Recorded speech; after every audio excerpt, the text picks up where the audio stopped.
Stay frosty and head over to EasyMut.com for the cheapest MUT coins on the market. And when I say cheapest, I mean it. We're talking 1 million coins for around $40. Use code DIRECTOR for 5% off. Kia ora, brothers. Good evening and salutations. It's the Director. Okay, dudes, we're doing something a little different with today's live stream because I want people to be able to go back and watch this after the fact. I think that's a pretty important part of this particular video. And we're going to be talking about this interview with Tom Telesco, hoping to find some nuggets. That's what I want to see. Nuggets of information regarding to this offseason, whether it be the draft, whether it be a free agency. I saw a couple of things on Twitter, and I was going to go back and watch this on my own, but I decided to come on here live and talk with you guys as well. So I'm going to turn the music down just a little bit. The chat is active, so if you're watching this after the fact, I will be answering some questions. And if you guys just want to skip to the end for like the cliff notes, we're going to kind of go through some of the important things that he talks about in this one, but it should be a good time. Got a couple people in the chat. Good to see you guys. We're just going to jump right into this one just because this is a kind of a lengthy interview, and we can go through and find some of the things that I think are relevant and prevalent to this upcoming off season. So good to see everybody in the chat. Just sit back and hang out, and we'll come back. If there's something like crazy, I'll pause it and we'll come talk about it for a second here on the chat. But good to see everybody in there. Let's get going with this one. I think it kind of started in the middle of his interview, so we're going to just kind of start from where they started, and if we do need to pause, we will. But again, great to see everybody in there. Let's get going. Let me actually turn on the audio for you guys there, and I'm going to turn the music way down. You guys let me know in the chat if the music to interview ratio is looking good. Good to see everybody. Versus drafting players that obviously would come in on a rookie deal. That's obviously something that you talked about before, but just philosophically, how do you approach that idea? I don't know if there's been enough of them recently that I would call it a trend, but obviously it's been done. But you know, each situation is just unique in itself, so it's hard to have a general philosophy on that. You know, the one thing, obviously, a rookie contract is a lot easier on your salary cap than a high-priced veteran contract. But like every situation when it comes to those is kind of unique in itself, so I don't have a general philosophy on it. And obviously, just speaking with Brandon over the last couple months, you've gotten sort of an idea of what type of player he's looking, I guess, specifically for his defense. Is there value, generally speaking, of bringing somebody in from the outside who has familiarity with his scheme as you guys try and transition to a new defense? There is, you know, it's this, I've been through, you know, other head coaching changes before, and then even GM changes. Sometimes you're comfortable with the players you've had because you know exactly what they can do for you, both on the field and off the field. So you know what you're getting. But I will say, you know, as far as if you're talking about just scheme wise, you know, Brandon, I think, has his base philosophies, but it's not like we're going to be running the exact same things he ran with the Rams, because the Rams have different players than we do. So, but no, I think whenever there's new coaches that come in, yes, there are some players that you may have familiarity with, that may fit, that you feel good about because you know them very well. But you got to be careful with that too. But yeah, that's kind of normal in this league, and you know, not just from scheme, but you know, just knowing the type of person you're getting. Because whenever you're bringing somebody in from the outside who's been in the league for 4 or 5 years, we knew these players very well coming out of college, but then once they go to a different team, you kind of lose that touch of where they are now, you know, 4 or 5 years later. So, and when you're signing a free agent, when you're making a trade, maybe signing a player off the street that hasn't been on to college for a while, you really want to make sure they fit what you do, both on the field and both fit what you do off the field, you know, fit your culture as well. So, so having some familiarity, and with our staff right now, not just Brandon, but offense and defensively, we have a lot of guys from a lot of different backgrounds and a lot of different places. I think that's going to help us, at least in year one, as we're looking at players from the outside, and that we'll have some good familiarity about those guys. Thanks. Chris Arian. Hey, Tom, thanks for doing this. We talked a couple of weeks ago, but as you guys get through this process, and obviously every team's in the same boat, what's been the biggest challenge in evaluating players who either A, opted out last year or have a very small sample size of work last year, or just had their seasons canceled in general, knowing that players can make a big leap from, their sophomore to junior to senior year? This is a good question. True. I mean, there's a couple players in this draft that maybe redshirted as a freshman, played as a sophomore, and then opted out as a junior. So you only have 1 year of college film to look at, which is, not typical for what we do. We went through our pretty heavy draft meetings recently, and we've always done them before the combine. So this is nothing new for us. But our college scouts did a great job this year evaluating these players, because it was a little bit different. You didn't have as much of a body of work on some players as you usually would. But I will say, just the fact that those guys, they weren't able to travel as much as they were able to, in a normal year, gave them a lot of time to grind a lot of film on guys. So, but yeah, some of them have a smaller body of work than usual. But we're all in the same boat with that. And our job is to project players, college players to professional players, and it is a projection. So that's our job. That's a scout's job. And quite honestly, I feel very comfortable where we are right now with the whole process, really based on the fact that our college guys did a great job this fall. We sat through our draft meetings, and when we finished those, I felt great. And I feel like, and we're still just getting started as far as we still have some more information to gather this spring. But I really like where we are right now, despite the fact that we went through a pandemic in the fall. And Tom, the fact that you have 9 picks and we are in a year where maybe evaluations will look a little bit different. Does that make you feel good that you have that amount of picks, knowing that maybe, hey, in the middle rounds, you could get a guy that you guys are really high on that maybe necessarily teams weren't as high on? Well, it's always good to have more at bats. It's better to have 9 at bats rather than 4 at bats in the draft. So, but I really, by the time we get to the end, and I felt the same way last year with the draft. The draft was different last year as well. Not as different as this year, but it was different last year. By the time we got to the end, I felt like we were in the same place as we usually were. And I'll feel the same way once we get to April. We'll be in the same place we usually were in a regular year, and we'll be able to, get up there and draft. Appreciate it. Jeff. Okay. That's a good question, though. Rashawn Slater, Kyle Pitts, those guys do fall into that category a little bit. Kyle Pitts. It's been a while. There we go. Sorry about that. I couldn't unmute myself. I think maybe it was a first strike by your Charger team here. Tom, so I'm going to try to ask you about a specific player, or give you a chance to at least be able to answer. What can you tell us about Hunter Henry? I mean, obviously he's a guy that everyone knows is out there. We're all assuming that you would like him back, trying to get him maybe to a long-term deal. What can you tell us about Hunter's situation? This is big. Well, he falls under the category of things we've done right. You draft a player, he develops and turns into a really, really high-level tight end for us and a big part of this football team. So, our philosophy has been, draft, develop, and resign. Now, can you do that with every single player? You can't, not in a salary cap era, and certainly not in an era where we are right now where it's lowered. But doesn't change how we feel about him, and we know what he means to the football team, and we'll just kind of see where our options are. But yeah, he's a big part of the football team, and just love how he plays the game. He fits what we do on the field, off the field, and he's a high-level player. This Vague. With the salary cap situation, do you anticipate over the next couple of weeks that there's going to be a ton of guys who are going to be cut league wide and will be available more than in past seasons? I've heard this. That would be my guess. It'd be more than prior seasons, just because no one had anticipated the cap going down to where it is now. So that would be my anticipation. I guess we'll see for sure in the next couple of weeks, but that would be my thought. And Tom, we've talked about in the past here about your cap situation is actually pretty good compared to a lot of teams.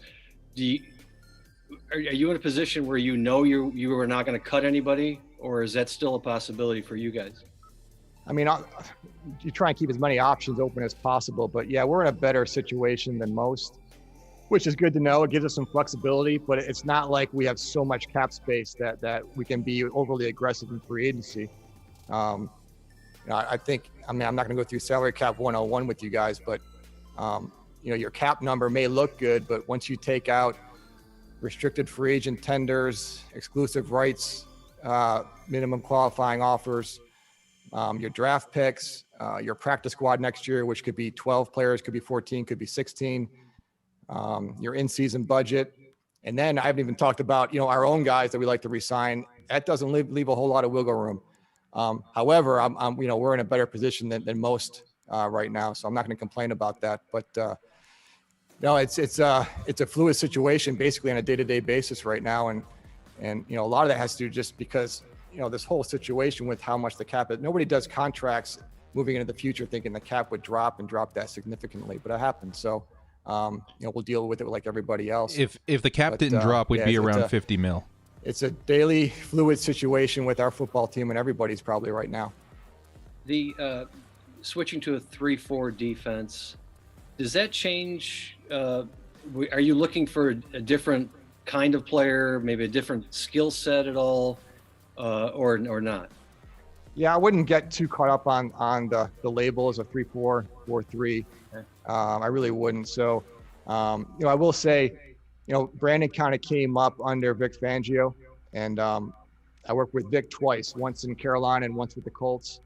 Now that was like over 20 years ago. So his defense has evolved a long, long way since then. So it's probably not even close to what it was then.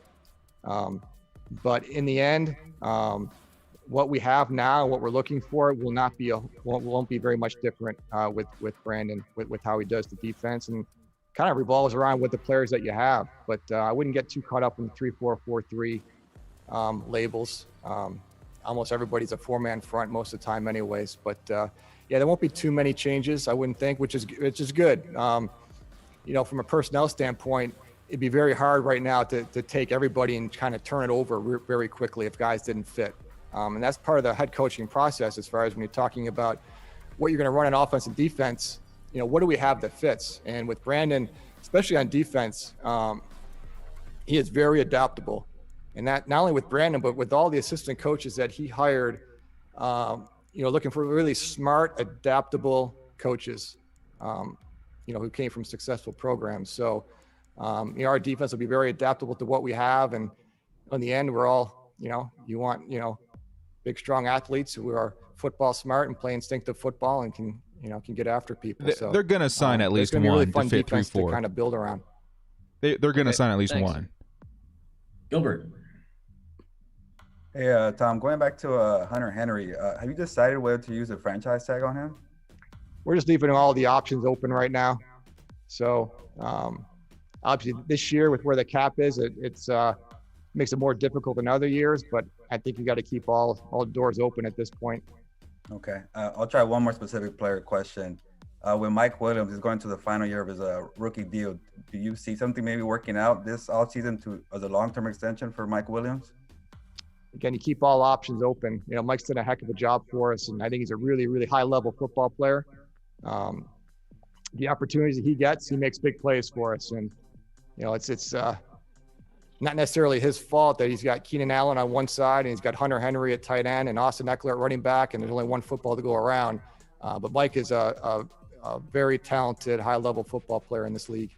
And Tom, you hear a lot the draft experts say that this offensive line class is pretty deep. How do you kind of view it so far from what you've done for scouting?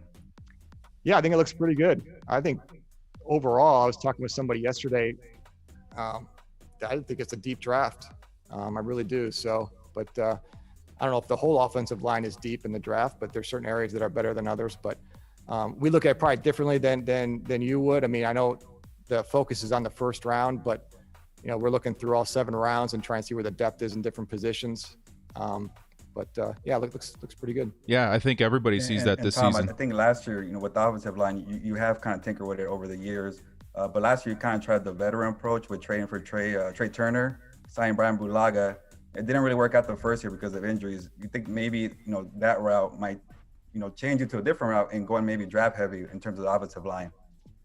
It's not like we went into last year saying, hey, we're going to take a veteran approach to this. We really didn't. It just kind of worked out like that. So, the way we lined up last year, we had, 3 draft picks on left tackle, left guard, and center, and then, a trade at right guard.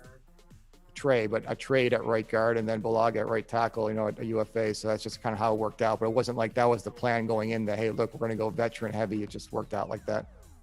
And last one for me, Tom. The focus is on the offensive line, but what are some other needs, or maybe is there one that's kind of pretty close to that you feel like you want to address during the draft?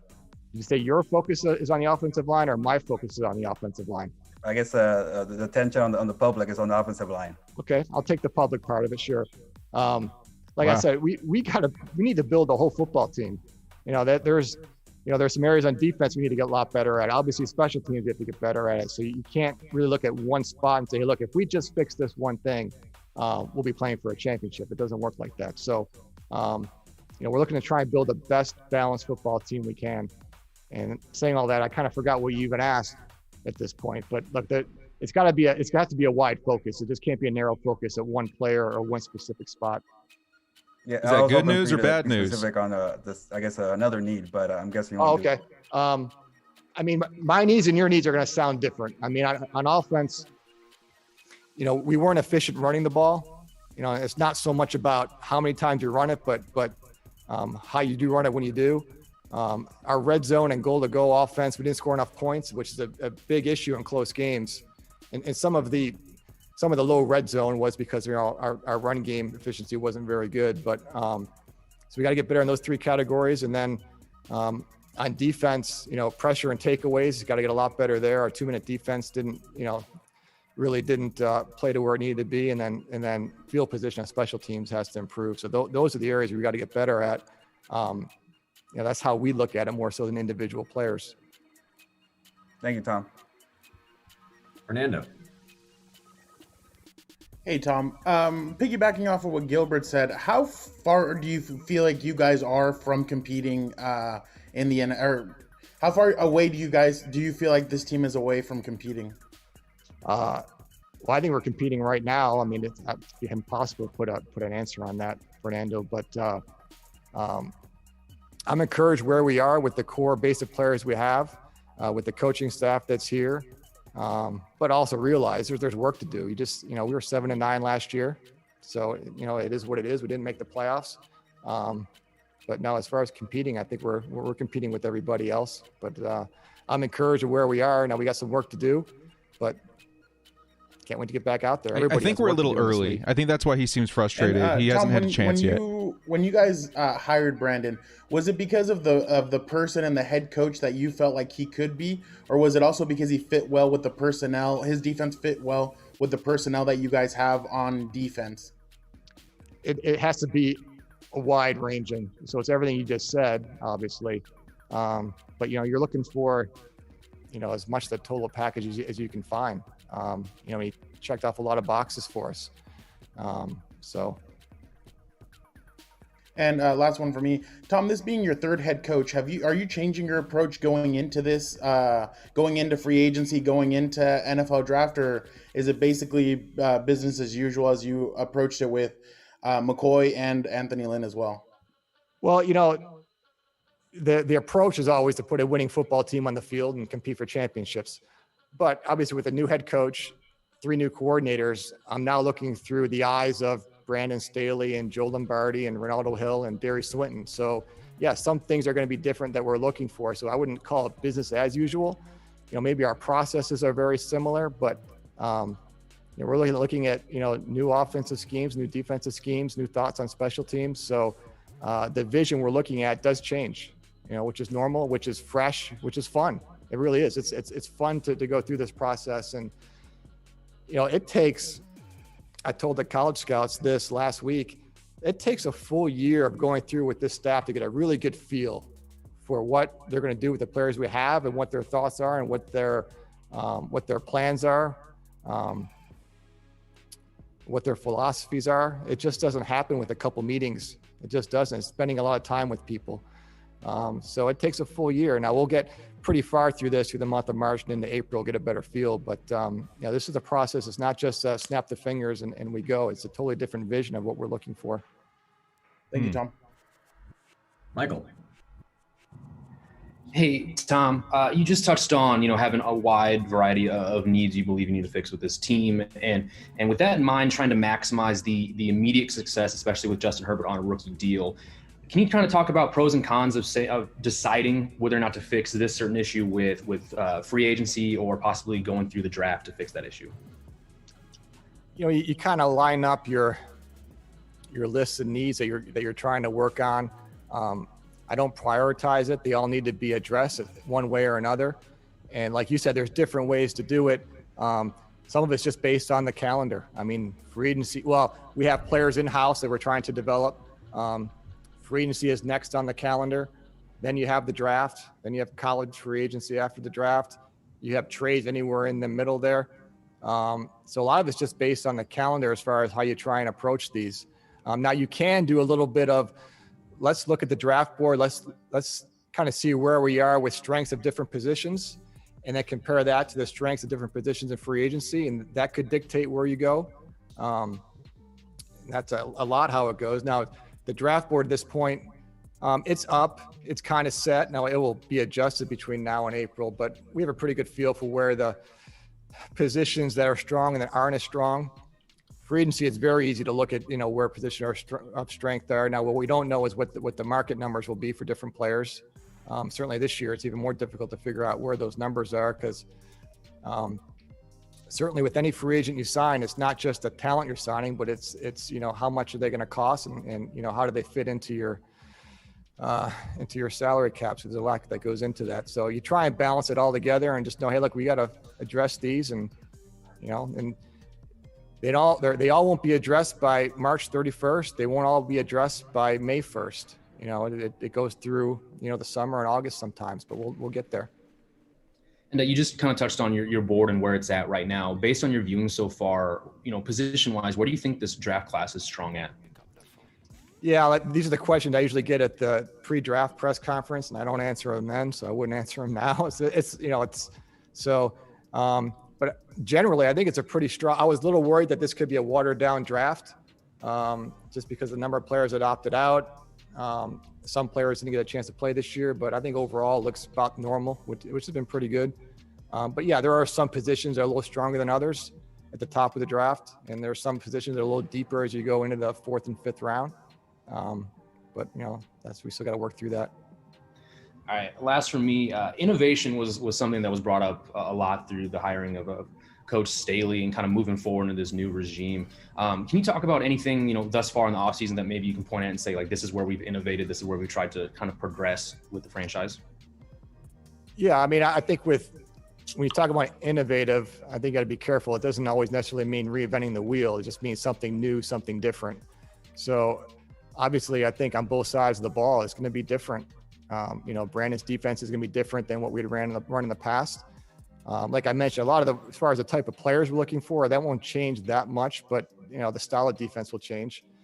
And then the offense, we're essentially building it, in-house from scratch, and it's gonna, that's gonna change. So those are, two pretty big differences right there that we got to work through, and it's kind of a fun process to go through. But yeah, those can be some pretty significant changes there. Thanks, Tom. Joe. Tom, as far as the meetings with Brandon, the scouts, and everything, how did those meetings go as far as maybe outlining their vision and fits for players with, their scouting during the past season? Yeah, it went great because Brandon's so adaptable. He's not like a very inflexible coach where I have to have these specific traits at all 11 spots on defense. So, and our college scouts, and I told them this last week, they did a great job this past fall of scouting the whole player. So when we got into these meetings, yeah, some things have changed on defense and it'll probably change on offense.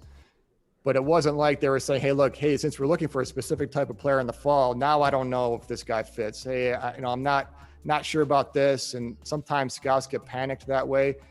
Our guys, they knew the full player. So no matter what scheme we're running, no matter what we're looking for, we have discussions on players, and it was very easy. Very flexible, and it's kind of that's one of the reasons why you have a meeting. The scouts, they do reports, they type up reports, they have grades, they got colors, they got verbiage, but just to sit down and talk through things is why you meet with people, because things change in this league. Even when you don't change your coaching staff, things change in this league. So our guys just knew the players really well, knew the full player, and it makes the transition, pretty seamless. And then just kind of a two-part question about the salary cap. Do you have a sense of when those numbers are going to come in, because there's been speculation about the TV deals wanting to get done before the start of the league year, which might help prop up the cap. But also with it going down, do you sense that there's going to be a lot more one-year deals compared to normal this year? The first part of your question, I don't have a sense as far as when they'll give us the true number, but at least we know ballpark where it's going to be. So we're kind of good there. And we would always aim low just in case, but we know ballpark where it's going to be. Could there be a lot of one-year deals? I'm not sure about that, because a one-year deal is a one-year cap hit at the full amount. So that may work for some teams. It may not work for others. You know, a multi-year deal, you can prorate the numbers down so the cap number's smaller. So remains to be seen, you know, kind of how that plays out. Telesco's kind of a nerd with his cap, so I see that. FCS guys, because their seasons are going on right now, just how are those evaluation processes going? Do you rely more on last year's tape, or do you get a little bit of this year's in there too? Yeah, we'll get a little bit of this year's. I mean, we've relied a lot on last year's tape on those guys. You know, I will say there's a, you know, a good amount of those FCS prospects that are not playing this year. You know, they were maybe played the Senior Bowl already. They're not participating in the spring season. So I don't know if it's going to affect that many players. But you know, anytime you can step on the field and show people what you can do, that's a good thing. And then just since you went through the hiring process this offseason, I think Buffalo's got a proposal out there now for the league meetings that they don't want to start the hiring process until after conference championships or the Super Bowl. Just as one who went through the process, are you in favor or against that? Or, you know, we were going to be patient, so we would have waited as long as we needed to wait. But I understand, you know, I think for teams in the playoffs, I mean, you work that hard. That's the most important time of the year. The less distractions, the better for that team. You know, say like Buffalo last year, which, you know, they had Brian Dable interviewing, they had Leslie Frazier interviewing. So it would be better for the playoff teams if you could wait. For the teams that are looking to hire head coaches, you know, I can only speak for us. You know, we were going to be patient with the people that we were going to interview, and, you know, when they were ready to interview or ready to be hired, that we'd be, you know, ready to do it. So I don't know if it would have affected us too much, but other than that, I hadn't given that a lot of thought. okay, and then just last thing from my end, because I know you talked about offensive line and everything earlier. In terms of both free agency and draft, is this a maybe above average tackle group compared to usual? It's hard to say, but I think it's good. I mean, I have a hard time comparing year to year to year with the draft. I mean, I forget last year, 2 years ago, 3 years ago, but there's, yeah, I think it's a good group this year. Okay, thanks. Okay, all right. He likes the tackles. Hey, thanks, Coach, thanks, Tom, for making time for us. I got a couple. I apologize for that. No, I like it. Lessen your role. I didn't want to do that. Lessen my role. Add to my role. I'll take that. Hey, Tom, would you allow? You touched on it earlier, but would you elaborate on the evaluation process? How it was different for your scouts in years past? Well, the biggest thing is they couldn't go into the schools, so you know, they couldn't go to practices. They were able to see some games this year, but not nearly as many games as usual. But the biggest thing is they couldn't go on campus this year. So that was probably the biggest difference. So they did most of their work from home, which allowed them to watch a lot more tape than probably usual, because they weren't in their cars driving. They weren't in, you know, on planes and airports. And then most of the information, as far as getting background on the players, was by Zoom like this or by phone calls. So those were the bigger changes there. And then this spring, will be a little bit different with the pro days, just because there'll be a limited amount of people who can attend those pro days. I don't see that really affecting too many things, but the fall was different just because there was no travel. Okay. And you kind of touched on this topic a little bit more, a little bit through the conversation. From your perspective, do you put more emphasis on a free agent pickup or free agent signing or the draft, or is that based on the calendar, as you kind of mentioned earlier? I don't know if emphasis is the right word. I mean, we've kind of stayed like we prefer to draft and develop our own and then supplement our football team through free agency. You know, I don't believe in trying to to buy your way through free agency. It's just hard to do, especially in the salary cap world. But we certainly value free agency, and you can see the guys that we've signed as free agents, and they've come in and played pretty good football for us. So you have to use all avenues to try and improve your football team. If you just try and rely on one or the other, I mean, you can't just be a draft only team. I think that would be difficult. So you just use as many avenues as you can get to try and improve your team. I still think we have leverage over 25 teams as far as our cap. And Coach Staley, through our conversations with him, he really prides himself on being a teacher. You talked about what you learned about him specifically, but has he opened your eyes to any different aspects of whether it be coaching, kind of running the team, players? Has he opened your eyes to any of that? I don't know how far we've gotten through that, but I can tell you he has a pretty good feel for what's playing in the league right now, both offense and defense, as far as the players that are out there. As far as their talent levels and the schemes that people play. So that's been great to see. Now, I haven't seen him up in front of the team yet. I haven't seen him up in front of the coaches yet, as far as how he teaches and how he communicates that way. I think it's going to be pretty good, but we haven't gotten to that point yet. Okay, and then lastly for me, again, you kind of touched on this earlier. I wanted to ask you about your impressions as the new coordinators, but you did say you haven't spent a lot of time with them.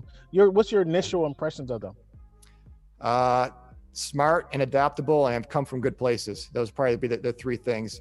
Yeah, haven't had a chance to really sit down with these guys for long periods of time, and which we will this month, and get a better feel.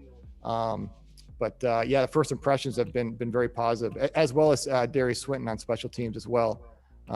It's been a really good group of guys to work with so far, but it's a process. Like I said, it's not just snap your fingers and the next day everybody's on the same page. So it takes some time, but I like where we are currently. Thanks for your time, Tom. No problem, Cameron. Tom, a couple more for you. Haley. Tom, you mentioned the differences from 2020 to now. Obviously, 2020's offseason had a lot of challenges. This year, though, the same. There's no combine this year. What has this time of year been like for you guys so far? And then maybe are there advantages, though, to doing things in a virtual setting, kind of like how you talked about advantages with the coaching search in that sense? You just need to find the advantages. We did our scouting meetings a different way this year. I kind of enjoyed it. Last year we had the combine, so that was normal. This year, no combine at all. So that's going to be a lot different. Essentially those pro days are going to serve as a combine for us as far as how we're going to collect the data on the players. So, but it's different. I was just thinking back to, before, we talk about not having the combine right now, and before, when the combine was at the RCA Dome and they had the old AstroTurf there, so we would try and it's hard to compare apples to oranges. So you like to have everybody say run on the same surface. But back in the day when the RCA Dome just had the old AstroTurf, at the pro days, there were so many different surfaces players would run on. We'd have to try and convert the times to what we think they would be if they were at Indianapolis. So at that point, you had like a fast grass field. You had a grass field that was kind of soft or long. You had old AstroTurf, which was like cement. You had new spongy AstroTurf. You had an indoor track. You had an outdoor track. I ran a guy on a 40 at the University of New Hampshire on a basketball court, diagonal from end line to end line. So we used to take all those times and try and convert them. And we had a process that we did to convert that if they ran at Indy, this is about what the time would be. Wow. But then once field turf kind of came in and they got field turf in Indianapolis, and most everybody has field turf on a college campus, we don't have to convert times anymore. You don't ever think about that 40 surface. Because there may be different surfaces players run on, and we're going to have to try and compare all these historical numbers to this year, where it's not going to be the same surface, but it's things that we used to do before. So things like that are going to be different and change. That's nuts. But in the end, when we go through this process, a bulk of our work, if you just talk about college scouting, the bulk of the work is done in the fall and then the winter, between the players playing football in the fall, maybe an all-star game in the winter, and then 2 different sets of meetings we have before the combine. That's where the bulk of the work is done. And then we do some work with the combine numbers and some things after that. But, sometimes it's change.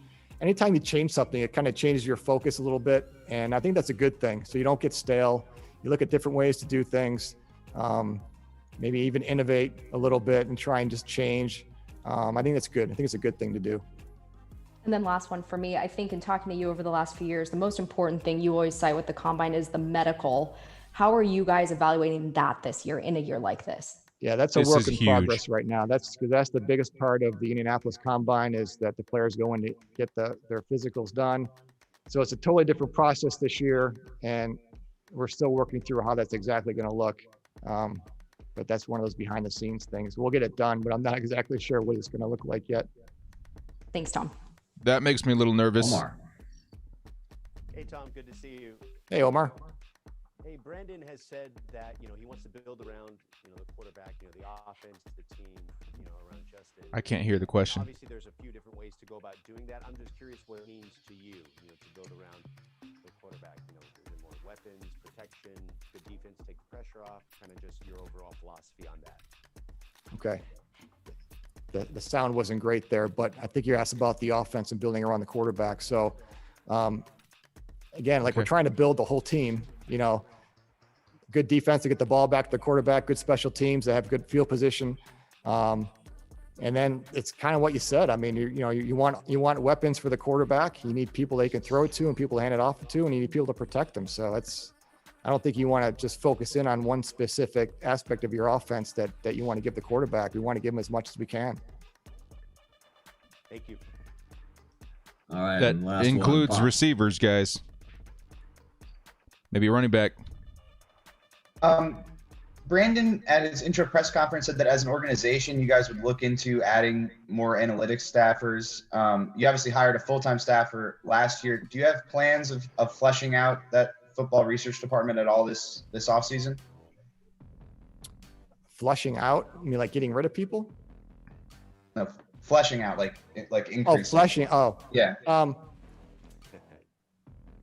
I don't know. I mean, I'm not so much concerned about the size of the department, but how you use it. And I really like how we're using it right now, both in coaching and personnel, and then even in sports performance. So, yeah, we've got some good people here that have been working in it, and I'm, at least as of right now. I mean, yeah, for manpower, yeah, you'd always like to add some more people, but I'm pretty comfortable where we are right now. And if it gets a little bit bigger, that'd be great too. The head coach is a huge sign of then that. Just what's your overall strategy for improving the special teams? Obviously, you have a new coordinator and a new voice and different coaching approach will help. But just in terms of talent on coverage teams, specialists, how are you approaching sort of improving that unit? Well, it's there's a lot that goes into it. Obviously, scheme players. It's not like we hadn't focused on special teams before. But we got to make sure and take a better focus on to make sure our players that maybe are not frontline starters, can really play a high level on special teams. But again, it's not something that we had not focused on before. So, I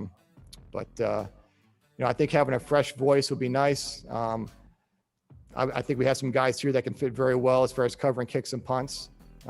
We need some help at gunner because we didn't have a good enough guys on the outside that really kind of fit that the way we needed to go. No, I mean, there's a lot of different ways to look at it, but obviously, scheme and players and then, developing what we have. And just last one, just overall, how do you feel about what you have at corner right now on the roster? Feel okay. I mean, I don't know. What do you want me to say? No, that was honestly extremely telling. So I appreciate that. Yeah, we got Michael Davis as a free agent. So we'll see where that goes, but everybody else is there. So. Oh, he's worried. Thank you. Wow. All right, Tom. Okay. That'll do it. Appreciate the time. All right. Thanks, everybody. Thanks, Tom. Okay, dudes. Okay, we got some stuff to talk about. We have got some stuff to talk about. Now, we're going to kind of go through like the cliff notes of what we just heard. But, yeah, that pause at the end, dude. That pause at the end. I don't know if Big Tom, man, I don't know if he's super confident in our DBs next season. What did you guys read from that? I was kind of trying to read him a little bit, like maybe as a person a little bit, trying to find his responses. Like, it feels like he's high on this player. It feels like he's thinking one way or another as far as the draft. That DB one, though, yeah, what do you want me to say? Not grilling Tom or anything, man. Not saying like, Tom, we exposed Tom Telesco, exposed TMZ. No, it's more of like reading these micro expressions, I think, can help like determine what the moves might be this offseason. That, for me, the very last question was a bit of like a red flag. You know what I mean? Like, how do you feel about the DB group? It's like, what do you want me to say? Like, doesn't that feel like it's obviously needing work? You know what I mean? Doesn't it feel like we obviously aren't where we want to be? It kind of felt that way to me. But again, I'm not like, what's the word? Like, I don't know. I'm not a PI or anything like that, so I can't read people that way. But just from what I was feeling, what I was telling, we'll go through some of the cliff notes. He says Michael Davis is a free agent. Yeah, I'm hoping that they do re-sign him. First off, though, a couple of the super chats that we saw. Let's see. Is it going to let me show the last ones? Top chat. Okay, I think I can actually scroll up to a few of them. Gruder, I missed his. I'm sorry, Gruder. And then Dance and Dave said, give me Leonard Floyd and Leonard Brown. I'll be happy. Bolt up director. As always, love the videos. Love you too, brother. It's too bad I can't go back up to Gruder's, but we talked to him in chat. Okay, so some of the cliff notes. At the very beginning, at least to me, okay, and this is pure speculation. This isn't any, anything like scientific or proven or whatever. It just felt like he was a little non-committal to Hunter Henry. What do you guys think? Do you guys remember that part of the interview? He was saying like, well, we did our job with Hunter Henry. We drafted him. We brought him through the NFL. He's a very talented player. We'd like to keep him in-house. And he also said something about the Chargers' philosophy, where we like to draft and develop and then extend, right? So that in itself says that he wants to extend Hunter Henry. But then he went on to say that because of the cap situation, sometimes things don't work out. Sometimes people don't get re-signed. And then a couple of minutes later, he was talking about the cap, and he said, well, there's a whole bunch of things that come into factor. You've got your in-season budget. You've got this, you got that. Then he says, I didn't even mention, the guys that we have to re-sign, which kind of, at least to me, I was like, well, you did mention with Hunter Henry, unless you don't intend on re-signing him. I don't know. My stance on the whole Hunter Henry thing is that I desperately hope he comes back. You're bringing in a brand new quarterback, Justin Herbert. He had a pretty good season with Hunter Henry, having some consistency, especially at a position like tight end where they're your guy, they're your safety blanket. I think that's pretty important. Sneaker Flavor says, if we don't get a top offensive line or Pitts in the draft, we're obviously taking a DB. He just showed his cards with that answer. PS is my new screen name. Good to see you, man. Sneaker Flavors. And that's something I think that's important. This is kind of the nuggets that I was looking for in this interview. Is there anything that was telling to maybe what's going to happen with the Chargers? Again, not trying to expose Tom Telesco or anything like that, but that last answer, at least to me, as speculative fans, it did seem like he was worried about the DB group a little bit. And, we got Derwin James coming back. I still think Casey Hayward's pretty good. Chris Harris Jr. I still think is pretty good in the slot, but I think there is a concern over there as far as maybe like a top-tier cornerback. Because, again, I've talked about this a lot with Brandon Staley's system. In order for his system to work, which he said they're not trying to like build what they built with what Brandon Staley built with the Rams. They're going to try and adapt to the players that we have.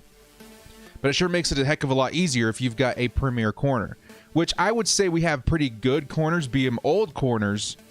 But like a premier corner, we're talking Jalen Ramsey, Marshawn Lattimore, Tre'Davious White, those kinds of talents. And I think if the Chargers had a talent like that, it would make that answer a little less shaky. I don't know.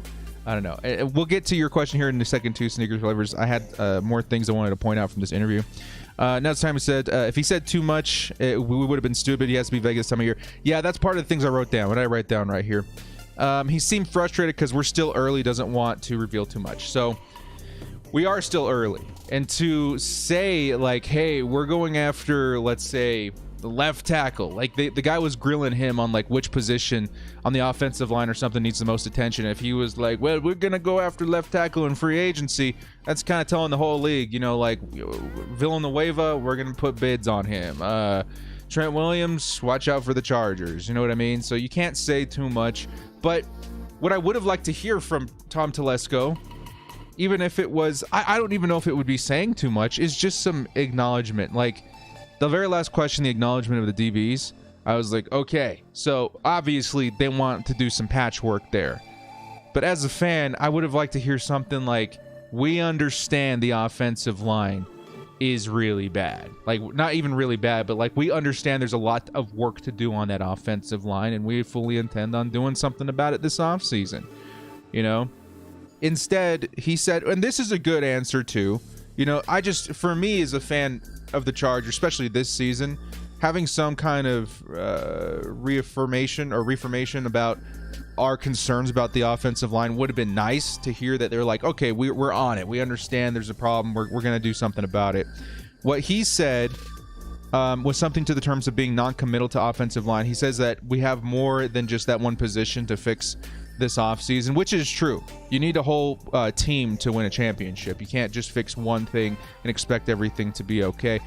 I will say offensive line to me is still the biggest need by far, but it did make it sound like, at least to me, like, hey, dudes, if we decide to go other than offensive line in the first round, so be it.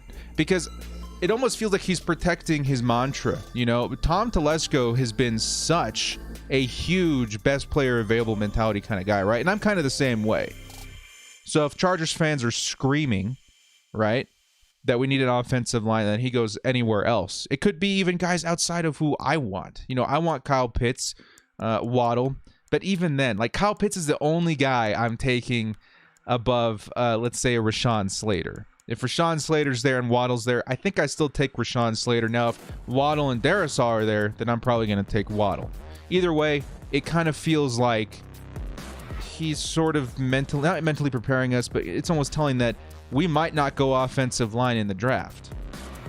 We may sign skill position players in the draft. He mentioned something else about taking a look at where we're positioned in the draft and then taking a look at the strengths in free agency. So maybe he does intend on getting more offensive linemen through the draft and then maybe more skill position players through free agency, which, okay, I could probably do that, but I don't know. I asked Mike Williams if he resigned, and he blocked me. What? Okay, so that's chat rumors, but that would be interesting. Zach says O-line is definitely biggest need. Yeah, it definitely is the biggest need. And so that's why and don't spam that, Classy. I don't want to have to block you or put you timeout or whatever. That's what concerned me a little bit. I mean, maybe he is playing his cards close to his chest, because you don't want how many times have we been in a situation with the Chargers? Like, we think one thing's going to happen and then they completely make a left turn, but it maybe turns out to be the right move. I say the biggest example of this last season was with Brian Dable and Brandon Staley. Okay. It just made so much sense for the Chargers to go after Brian Dable. A lot of us were really expecting that to happen. And then boom, left turn, we got Brandon Staley. And what's cool is that, like, Chargers fans, we don't go through the same processes as these hiring coaches and GMs and things like that. We don't know what goes on behind the scenes. And the more we looked into both those guys of Dable and Staley, the more I really understood why Staley got the position and why it was probably the right move all along.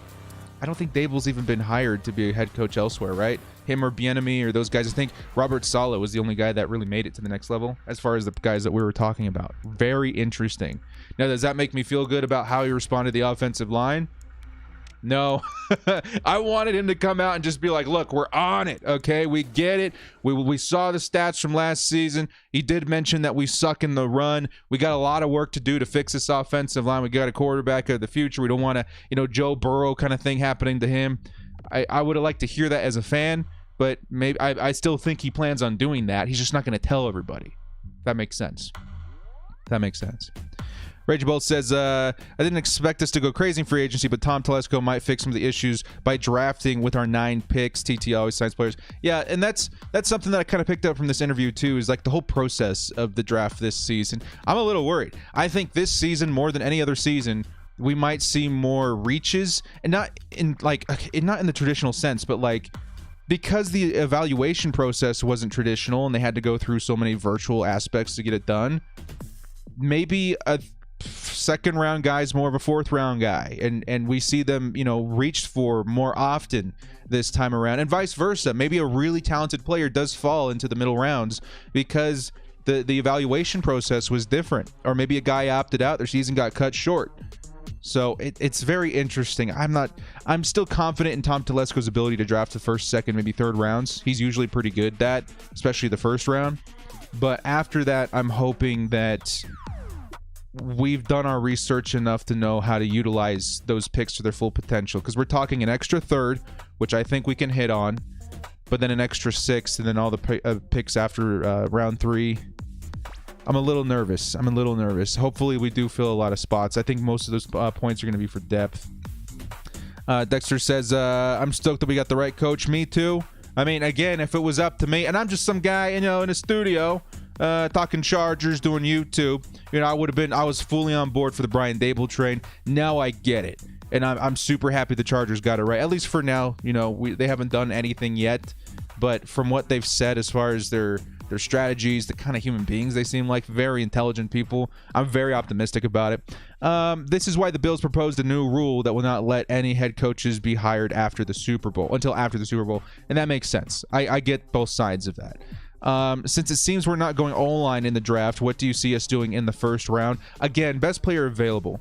I kind of saw in that statement him protecting his mantra of best player available, and it's been a thing that a lot of Chargers fans haven't agreed with in the past that kind of did work out. DJ Fluker was the last time we reached for an offensive lineman in the first round, and that did not work out, right? And that was forever ago, so maybe things are different now. Maybe he has more experience, but Joey Bosa comes to mind for me.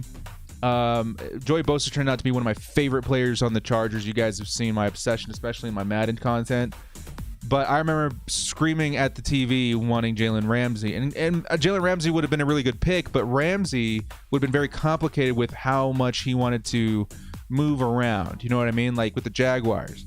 He didn't want to be somewhere that wasn't competing. I'm sure the Chargers would have been more competitive with him anyway. But I think it worked out for the best. The Chargers got one of the best pass rushers in the league. It's something that they very highly covet.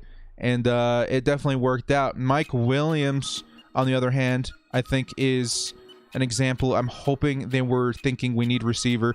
I think this is what happened in that draft. Real quickly before we move on. I think that the Chargers wanted to take a quarterback, okay? And if you guys remember, Phillip Rivers was kind of blocking that idea. He didn't want a new quarterback yet. He wanted to play longer. So the Chargers said, okay, we'll flip the script. We're going to get Phillip a wide receiver, and that's why we took Mike Williams, which, again, I love Mike Williams. And it's just crazy to think that, with that pick, I think we still had Deshaun Watson on the board. We still had Patrick Mahomes and things like that. But that's just kind of the way things worked out. So I would hope that he still sticks to his guns. He goes best player available, of course, outside of quarterback. If a Trey Lance or something's there, maybe you can consider trading down, which would be pretty cool too. Telesco actually has a reputation of trading up. Now, I would say, we had Melvin Gordon. Last season we had Kenneth Murray. So there is a possibility that maybe we do trade up and get a guy. I like that, Dexter, because there's there's two guys that I would be willing to trade into, let's say the top 8 to acquire. If Penei Sewell starts to fall, you got to consider it. You got to consider for Kyle Pitts as well. And honestly, just as a realist, I guess, in my realist part of my brain, I can see them maybe trading up for Rashawn Slater too. Can you guys see that? I could probably see that.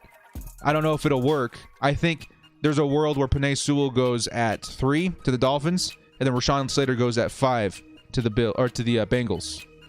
At that point, what do? You that confident in Christian Darrisaw? I'm super confident in Elijah Vera Tucker. You never know. I would give up a third to trade up for Kyle Pitts or Sewell. Yeah, if Sewell starts to fall, who would have to trade up with? I would say we'd have to trade up with the Falcons at 4.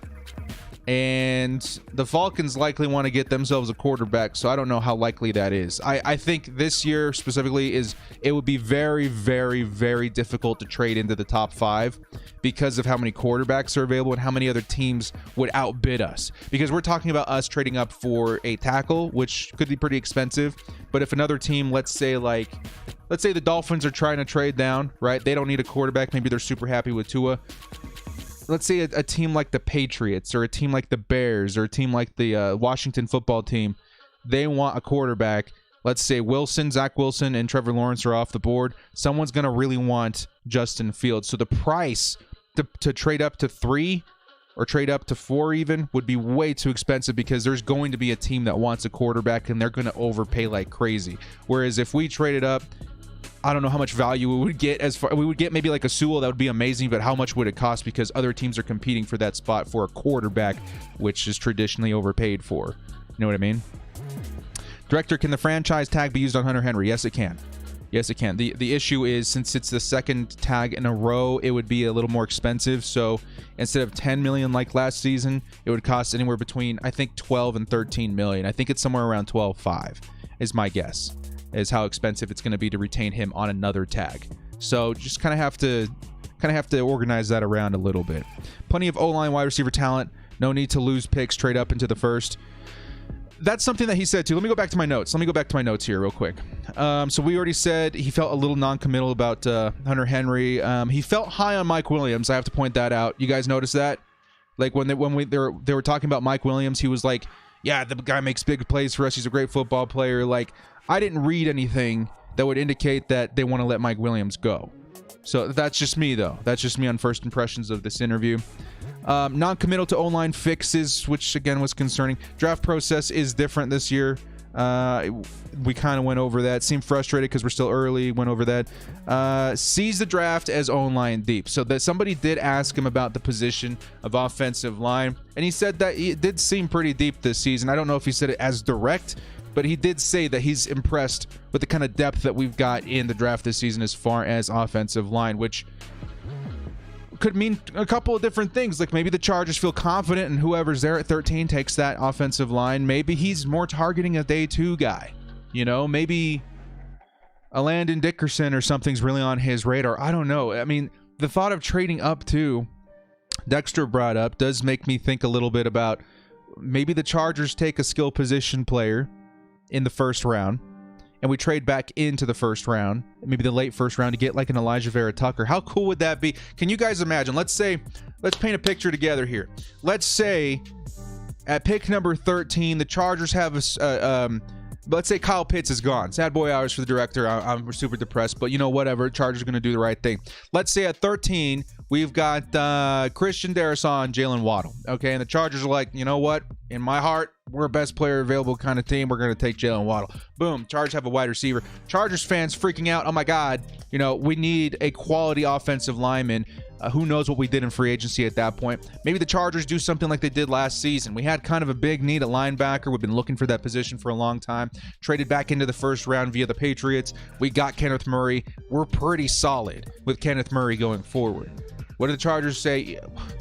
That Elijah Vera Tucker kid, man, he's still sitting there at 24. Let's trade up. I'd be all about that, man, especially a talent like Vera Tucker. Who are the only guys I wouldn't trade back in for? I would trade back if we don't have a tackle. I'd trade back in for Raduns, Leatherwood, maybe not Mayfield. What was the other guy's name? Trevon or whatever. Like, there's a lot of different scenarios of the Chargers trading back up to get a quality starter that I would be okay with if they decide to go best player available. And again, that kind of mirrors what we did last season, so you can kind of see why I think that's absolutely possible. But also the scenario of trading down. Okay, let's say the Chargers at 13, so many quarterbacks go in the top 10, which we did a video about before, and there's a player that somebody absolutely wants. You know what would kill me? If Kyle Pitts is sitting there at 13 and there's a team that just wants him bad. I would die if we decide, okay, let's trade down, but I would get it, okay? Let's say we trade with, I don't know, the Jaguars, right? And we get a couple of third-round picks or something like that. Yeah, I would die a little bit inside, but I get it because of how this season is, the cap space and all that kind of stuff. I don't know, man. There's so many things that could happen. We're kind of gone off on the tangent here. Maybe he wants to sign O-line more than draft them. He seemed a little defensive about that, did he not? They asked him about the plan last season.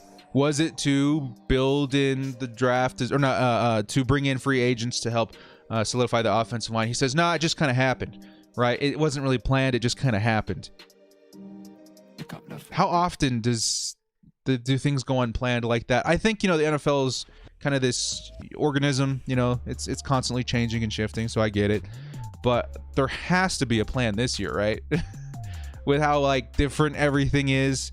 what he mentioned about the pro days blew my mind. You guys remember that? They have to do some kind of conversion to their 40 time depending on what kind of turf they were running on.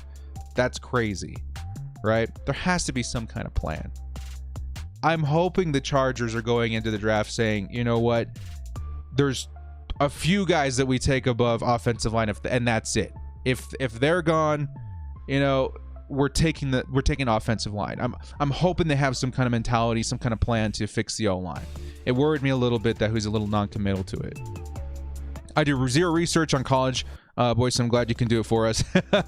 Well, it's a good year for that, because I think a lot of people are having trouble doing their research on college guys because of how many opt-outs and cut seasons and stuff there were. But Nate says, I love Pitts. How would you feel if we took a play out of the Raiders book? We pick Pitts and sign a veteran tight end, kind of like how Witten and Waller. What if we get Kyle Rudolph and Kyle Pitts? Oh, so you're saying as far as development. That all depends on what happens to Hunter Henry. This is why when people say, oh, you want Kyle Pitts, you want to cut Hunter Henry, I'm like, nah, bro. Imagine having two incredible tight ends. Like, that would be amazing. But it doesn't have to come at the expense of cutting a Hunter Henry. It just doesn't happen. So I don't know. It just, maybe having a veteran guy in there as well to help Kyle Pitts like develop, it might be a good idea. If we have to let go of Hunter Henry, I can see that happening. I can definitely see that happening. Thoughts on Rudolph if Henry isn't resigned? Yeah, that's what we were just. If Farley or Surtain is there, do you think the Chargers pick one of them up over an offensive lineman? Now, me personally, again, it kind of falls into this category, right? So I told you guys that Pitts and Waddle are ahead of a couple of offensive linemen for me. Caleb Farley, let's say there's a situation where Caleb Farley or Surtain are there and the best available offensive lineman is still Slater. I'm still taking Slater. If it's Darisaw, I might still... Nah, I think I would take Caleb Farley. I think I really would. It really does depend on who's there. I still think cornerback, especially after what we saw with Tom Telesco just now, that's definitely a huge possibility the Chargers go in that direction, especially with how Brandon said he wants to run this team. Let's see if there's any more notes I had here I wanted to share with you guys. Didn't seem high on one-year deals. You guys remember that? So I predict that this season is going to be crazy. As far as the cuts, people trying to scramble to save cap space, I think this season we could see way more one-year deals than we ever have. And Tom kind of seemed standoffish about that. He says that, well, one-year deals are good for some reasons, but you're taking on all that cap in one season. It works for some teams, maybe it doesn't work for some others. And that's when I said, yeah, Tom's kind of a nerd when it comes to his cap, right? When it comes to how he spends his money, which is good. It's a good thing. He likes to supplement that income over a couple of seasons, which brings down the value, right? It brings down how much you're actually paying. I don't know. Thoughts on Tyrell Williams? Didn't he get signed by the Lions? Maybe that was a bad rumor. Let me know. Confirm in the chat for me if you guys remember. Hi from New Zealand. Kia ora, Harry. Let's see if every fit for the Chargers is taken. Would a linebacker make sense? It could. I have so many, like, when I do mock drafts and I see Micah Parsons there at 13. Sometimes I trade down, you know? Maybe I trade down just a couple of spots. I pick up like an extra third or whatever. And Micah Parsons still there. I'm just like, maybe. Because the guy is, again, kind of a do-it-all linebacker. You know, maybe not as good in coverage, but man, can you blitz that guy if you wanted to? He's a beast. He's a monster. It kind of comes down to best player available, does it not? You really have to think about, like, who's going to hit, which is something that I feel like Tom Telesco is really good at in the first round. Who's going to translate into the NFL the best? And so far, I felt really good about Tom Telesco's ability to see that. But it depends on who's there. Sometimes, I would say 60% of the time, best player available could mean offensive line. It fits a need. Rashawn Slater, the more I see tape of him, read articles of him, see where he's projected, the more I'm starting to think he might not be there at 13. There's a good possibility he is, but Sewell at 3, Slater at 5, it feels like that could happen. And at that point, what do you do? I still feel good about Darisaw. I still feel good about Vera Tucker. I think we'd be reaching if we grabbed Cosme, but I would still be happy we addressed the line. It's all about best player available, in my opinion. That's what it is. This offseason is going to be nuts with all of the cuts. Smartest GMs are going to rule. Yeah. Now, he kept saying that we don't have, like, we're in a good position, but we're not going to go crazy in free agency. I kind of buy that, but I kind of don't. Because you got to look at where the Chargers are as far as cap space, right? Yeah, we have some things that we got to do as far as reset, but every other team has that as well, right? As of right now, the Chargers have leverage over 25 other teams as far as cap space. 25. We are in, I think, top 7 or 8 teams in the NFL with cap space right now. Every other team below us is bleeding right now. They're trying to figure out how to fit their players on their books. That's why I think this year's going to be different. That's why I think one-year contracts are probably going to be stinking cheap this season. So when you're worried about you taking in all that cap in one season, I don't know how much cap that's going to be. I've seen rumors about Jadeveon Clowney going for under $6 million this season. And yeah, he kind of messed up the past couple of years. He's kind of put that on himself, but still. J.J. Watt being signed for a monster deal kind of makes me glad we didn't take J.J. Watt. Because I get it. He's a huge name. He's a huge talent. But, like, you can use that money a lot smarter this offseason, right? There's going to be players that want to play. And not a lot of teams that have money to sign them. So what's that going to force guys to do? Cheap one-year offers. Cheap 2-year offers. It's going to be a different year, man. It's going to be a different year. We don't even know the Chargers' total cap situation yet. I would guess that the Chargers' cap situation will be anywhere between $45 and $50 million once cuts and everything are made. Got to remember the Chargers have a pretty spectacular situation as far as our cap going into next season, the season after. We can backload a lot of those contracts. Been a Chargers fan since Eric Coyle. Nice, man. Tom Telesco always hits. I'm not worried. I'm a little worried about his middle rounds, especially with how many picks that we have. Sometimes he hits, sometimes he doesn't. There's a couple of guys like Drew Tranquil that come to mind, especially Keenan Allen. The first round, though, I'm always very confident in. The first couple of rounds. In 2020, Chargers spent $30 million on trade Turner, Bulaga, and Pouncey. Herb did a great job. Dumped Turner, re-signed Lamp and Feeney on the cheap. Sign a cheap vet left tackle. I don't think there's going to be any cheap vet left tackle, my man. I think the cheapest, safest option, again, is probably Villanueva, who kind of makes a lot of sense to me. He's going to be about $16 million annually. So the next guy after that, Trent Williams, he could definitely be signed for around $18 million. At that point, you're really hoping you grab your guy on the draft if you don't have veteran left tackle of their caliber. Be happy with whoever we get. All right, guys. Well, give me a couple more questions in the chat, and then we're going to wrap this thing up. I don't want this video to be like 2 hours long. This is meant to be something that people come and rewatch, kind of grab my thoughts on, and are able to see Tom Telesco kind of outline a little bit of what he wants to do this offseason. How about changing the name to California Chargers? Okay. Dexter says, we kind of have a few golden years here with cap space, and Justin, if we're ever going to make a splash free agency, it should be now. That is such a good point. It makes my face like scream a little bit. Like, it's such a good point because, again, the rest of the league is kind of bleeding outside of like 5 other teams, right? The Chargers not only have cap to spend this year, next year, the year after, and the year after, but we've got a rookie contract in our quarterback Justin Herbert, which we've seen the trend of when you get a rookie quarterback that hits, you usually go all in and try to make a championship run. The most fresh example I can think about that is probably going to be the LA Rams and the Kansas City Chiefs. We can't forget about that. When they hit on Patrick Mahomes, how many people did they sign? They went crazy. If someone was available, they would snatch him up. Same thing with the Rams in 2018, right?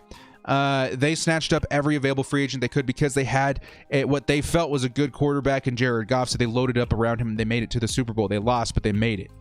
You know, as a matter of fact, the 2 teams in that Super Bowl, right? They both played by that same mantra. Chargers are in a good position. And I hate to say this because it seems a little odd, but the whole situation with the cap right now, maybe that's a way to play at an advantage a little bit, right? How lucky are we that we have a quarterback that's cheap during this time? How lucky are we that we had $8 million in rollover from last season at this time? How lucky are we're in the top 7 as far as cap space at this time? A lot of teams are not in a position like we are. We should play that. And there's going to be a lot of guys that we can get on the cheap because of that.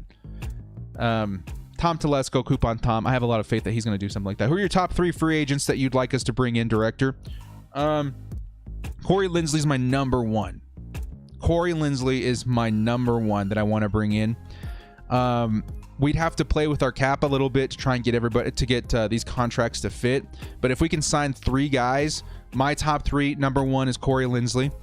Number 2, I haven't decided who's higher for me. I'm going to say number 2 is John Johnson, just because of how versatile you can use him. I really think he'd be a valuable piece to put next to Derwin James as far as out deep and then closer to the line of scrimmage, and then Leonard Floyd. Those are the 3 guys that I want the most. Now, there's probably a world where we can't fit all of those under the cap, so maybe we go Corey Linsley, John Johnson. Maybe we can't afford Leonard Floyd. That's why I've been pushing the Jadeveon Clowney narrative a little bit, because Clowney's going to be less than half the price. And again, like I say this all the time, no one wanted Leonard Floyd last season. Now that he's played a year under Brandon Staley and got really good, everybody wants him. I mean, for that kind of money, for such a low-risk option with Jadeveon Clowney, maybe Staley can do it again. But I think Clowney has a more decorated resume as far as, his impact long-term. It's going to be crazy, man. It's going to be crazy. It's going to be exciting. Bolts Nation can't wait. Yeah, it's going to be crazy. LA is the entertainment capital. Chargers will get more exposure. Yeah, it's still very early. People don't understand how early it is. EST says, cut Casey, Hayward, Trey, Turner, Bulaga, sign Corey Linsley, Joe Tooney. I don't see Joe Tooney hitting free agency, man. But I was wrong about Linsley, so you never know. Alejandro Villanueva, Leonard Floyd, draft 2 offensive linemen. You read my mind. I mean, I just feel like the Chargers at least need to pick up 1 good offensive lineman this offseason, right? Like in free agency, we got to pick up 1 guy. If we pick up 1 guy, I hope it's Corey Linsley. You build out as far as your offensive line, right? You start with that veteran leadership guy, the number 2 in pass blocking or number 1 in pass blocking and 3 in run blocking, something along those terms. Like, that's a great place to start. If you can only sign 1 offensive line guy this offseason, I hope it's Corey Linsley. Villanueva would be great too, but we're in a really good position to grab our tackle and guards, in the draft. So I don't know. That's where I'm at right now. Chargers tend to focus on character. I don't think they touch Clowney. It's possible. I mean, we've seen guys humble a little bit out, after situations like that. It's possible, but I get where you're coming from. Character is a pretty big deal, especially with Tom Telesco. He even mentioned it in this interview today. I think Floyd probably work in Staley's scheme because he has best season with Staley, so I think getting Floyd on the Chargers would be the smartest move for the Chargers. Yeah, so again, I would much rather have Floyd on the Bolts than Clowney. This narrative of I want Clowney over Floyd is ridiculous. I do not want Clowney over Floyd. But we also have to remember how expensive Floyd's going to be. Floyd's like 16 million, somewhere, maybe 13 and a half. I think they did change it, 13 and a half million versus Clowney, who's going to be somewhere around 6 million, as far as I can tell, especially with this season. It's interesting, right? If we're so adamant about fixing the offensive line, maybe we don't have the money to sign Leonard Floyd, who was our number 1 option this whole time. We have to find the next best thing. And then you have to ask yourself, do you feel better about Clowney, or do you feel better about, let's say, a 3rd round pick like Quincy Roche or Hamilcar Rashed, something like that? Who do you feel better about? It all depends. It really does all depend. Would you be mad if we picked Gregory Rousseau with the first pick to pair with Bosa? Obviously, drop King Mel. I wouldn't be mad if we got Gregory Rousseau, but I would hope that we traded down and then got him. I wouldn't take him at 13. I think that's a huge reach. I would take him in like the early 20s. I think the early 20s as far as those picks. So if we trade down and then get Gregory Rousseau, sure, I can see that working out. I'm kind of higher a little bit on other guys. I like Joseph Asai a lot, but I wouldn't be mad about it. TT did not seem to think we were ready to compete for a chip next year. Do you think that? Yeah, I kind of did get that vibe. Do you think we compete for a championship next year? I do think we can. But I think Telesco is playing the long con here a little bit, right? He doesn't want to reveal all his cards right away, just because the Chargers have so much cap to work with and things like that. You never know when we're gonna go all in, right? We got Justin Herbert. That to me is a huge sign that the Chargers are about to be like, yo, every great free agent that we think is going to hit that's going to help us to the Super Bowl, we need them on the Chargers. We have the money. We can do it. Next season, guys, just wait. Next season, you're going to be blown away how much money we have to spend. It's kind of ridiculous because the only big free agent signing we have to make next season, I think, is Nwosu and Derwin James. After that, we have so much money. Jersey, I'm wearing the Bosa right now. 97 Bosa. The center from Ohio State might be Josh Myers, might be in the third pick, but Creed Landon might be there in the second. Well, worth giving Herbie a starting center to work with for the next 3 or 4 years. It could be, but I also see so much value. So I would not be upset if we got Josh Myers. I've been mocking him in my drafts at the third, second sometimes for a long time. I love Josh Myers. I love Landon Dickerson. He's my favorite center of this year's draft. I love Creed Humphrey. If we got any of those guys, if it turned out like at the end that was our center, I would be super excited. But what I see in Lindsley that I don't see in the rookies is experience and character. The guy was nominated for Walter Payton Man of the Year for the Packers, right? I just see so much value in what him and Bulaga can bring to the table as far as veteran leadership to our young offensive linemen. Let's say that we make it out of the draft with Rashawn Slater at tackle, and maybe we trade up for like a Wyatt Davis or something. You never know. We got like some young guys in there, and not just the starting guys, but the depth pieces as well. The kind of leadership that you get from Lindsley and Bulaga could become invaluable as far as the development of our young players. But one thing that often gets overlooked is the development of your quarterback from your center. If you've got a great center that knows how to communicate, because how much has to happen at the line of scrimmage in such a short period of time. Bulaga working with Aaron Rodgers in a very high tempo offense, he knows what he's doing. He's one of the best in the league at what he does.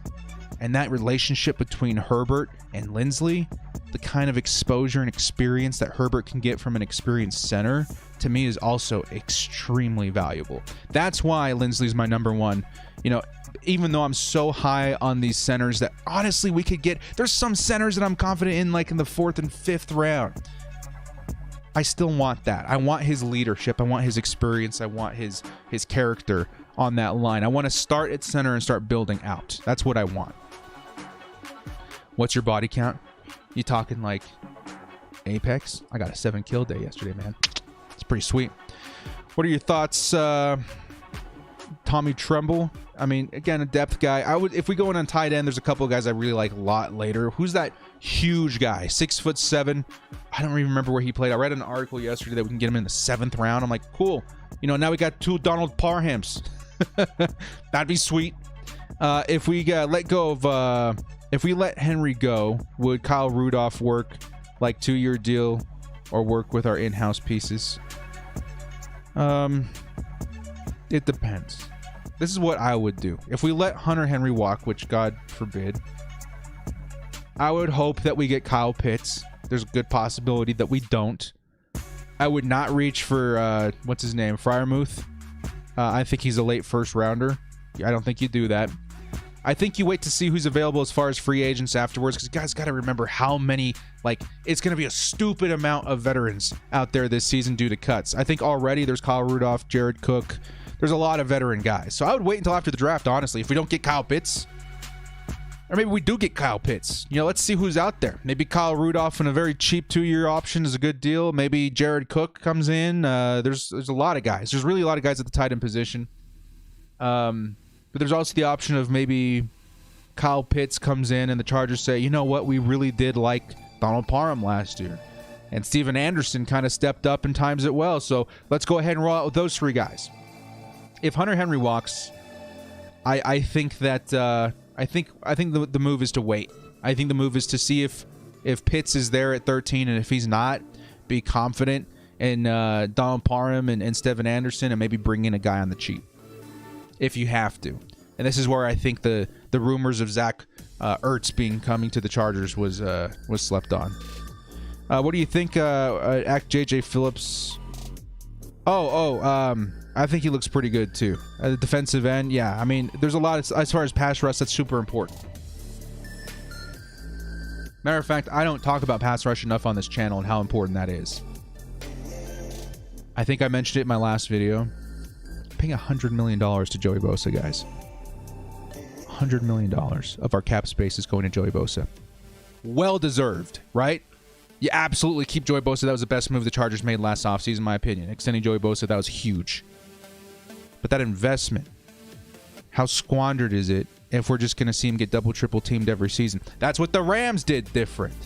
They saw Aaron Donald getting double, triple teamed, which a lot of times didn't work because he's Aaron Donald. And they said, yo, we need to get him some help. Michael Brockers, get your butt in here. Leonard Floyd, get in here. We're going to bring in additional pass rushing help to free up Aaron Donald. And guess what? You can go ahead and keep double teaming Aaron Donald. He's going to get through eventually. But what you're sacrificing is blockers for Leonard Floyd now and Michael Brockers. And that's why the Rams had a stupid amount of sacks last season. So I do think pass rusher is going to be a big position that the Chargers go after, especially with how Brandon Staley found success in that last year.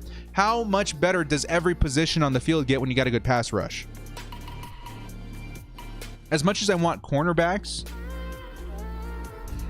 if next season we go in, let's say we re-sign Michael Davis, let's say we keep Casey Hayward and Chris Harris, and we bring in some beast pass rushers, I can see their productivity going way up. I really can. I think that pass rush needs to be a bigger focal point even on this channel because of how much of an impact it has to the rest of the defense. And I think we got good linebackers, Interior defensive line maybe needs a little help too. I think it's in the trenches, man. I think that's what we should put our resources. Van Noy just got cut. That's a great example there, Dexter, of players that you're going to start seeing this pool of names, right?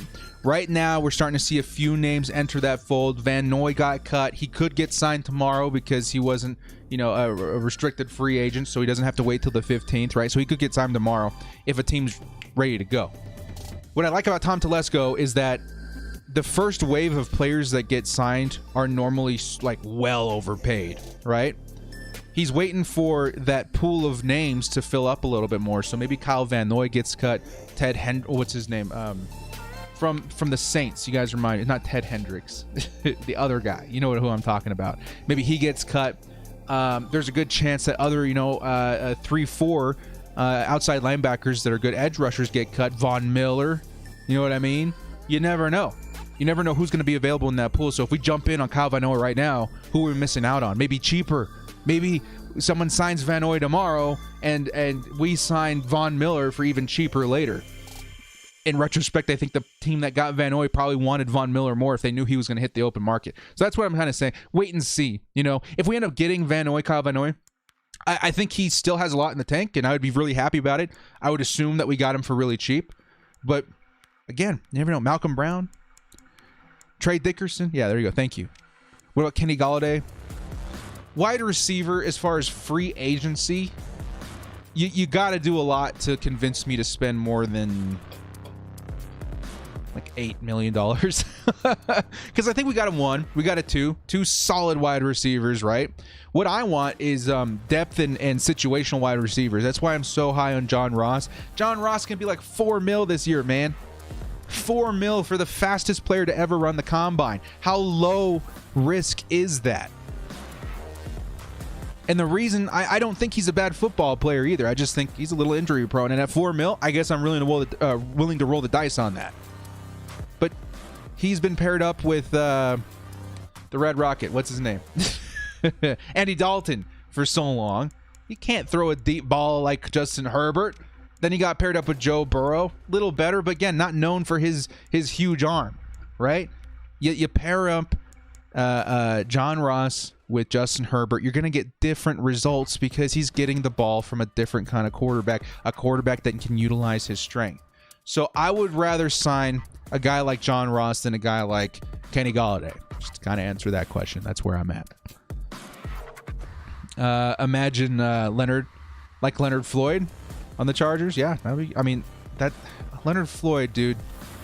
You could play. That's what I loved about the Rams last season, is that a lot of the times Leonard Floyd was getting his sacks because he was playing right next to Aaron Donald. Why not? You guys say... Excuse me, guys. If it's not evident enough, maybe a little South Park was consumed this weekend, right? The Red Rifle. Thank you, Andy Dalton. If we get struck for this, dudes, I'm just gonna call him the Red Rocket from now on. We must sign John. Yeah, that's what I'm saying. Just the situation. He doesn't have to be our wide receiver too. He doesn't have to be like, we don't have to count on him for like 10 touchdowns, nothing like that. What he provides is like a stretching of the field. Get everyone to back the heck off. You know, that deep safety that likes to play in the box. Well, maybe he's going to play a deep safety if we've got John Ross out there that'll absolutely cook him if he decides to play too low. That opens up the pass for everybody underneath. Opens up opportunities for, touchdowns and go routes and stuff like that. Josh Gordon just got cut. I mean, I don't know if I would touch Josh Gordon. Sean, Darrisaw, Slater, Vera Tucker, who's the best fit? The best fit for the Chargers? Honestly, probably Darrisaw, but his ceiling isn't as high as Slater to me, or Vera Tucker. I'm higher on Vera Tucker and Slater than I am on Darrisaw, but I think Darrisaw fits the best, if that makes sense. Don't sign Henry, save the money, roll with Parham. I get where you're coming at, Sneakers. I do definitely understand what you're saying, but Hunter Henry, sometimes you don't know what you got till it's gone, right? Hunter Henry's a great football player. He really is. I've gone on record several times saying that I really hope that the Chargers bring him back. The Chargers are a better football team with Hunter Henry on this squad. Parham, he could be pretty good, but I still think he has a couple years to develop before we see something like that. Vera Tucker's the best guard in the draft. He could play left tackle. Yeah. Vera Tucker, to me, I'm super high on Vera Tucker. I'm slightly higher on Slater. Obviously, Slater could be insanely good. But honestly, if in the order if you put them in there, I'd be highest on Slater, then Vera Tucker, then Darrisaw. I think I kind of said that as far as who I'm high on. Red Rover. Bring the red rifle over. No, thank you. Do you think we could trade to get Penei Sewell? I think we could, but again, the depth at offensive line this season is so deep, I don't know if we'll need it. Did the medical part of the draft worry you as well? Yeah, I did put that down there on my notes here. Didn't seem high on 1 year deal. Seemed nervous about defensive back. Seemed nervous about the... So basically, injury evaluation is probably one of the biggest parts of the combine.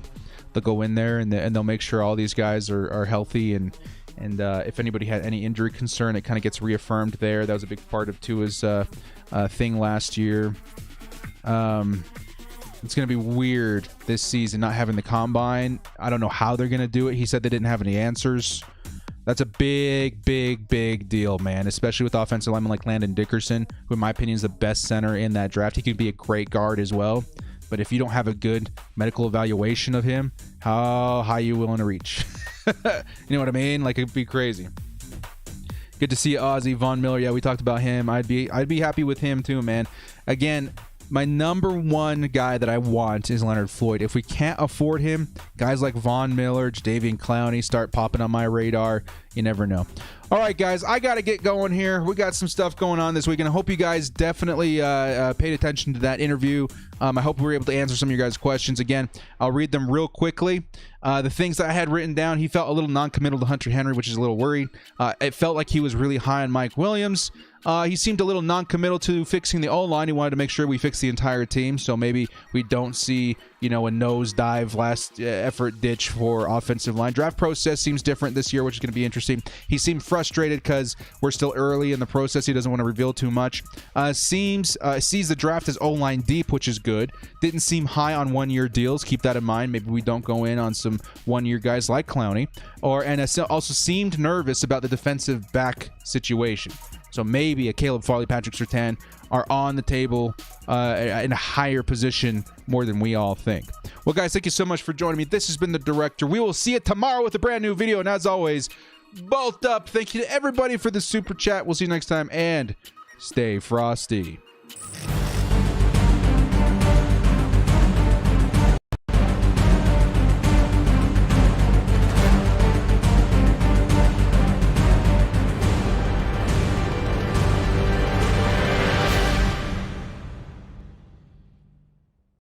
Frosty and head over to easymutt.com for the cheapest mutt coins on the market. And when I say cheapest, I mean it. We're talking 1 million coins for around 40 bucks. Use code DIRECTOR for 5% off.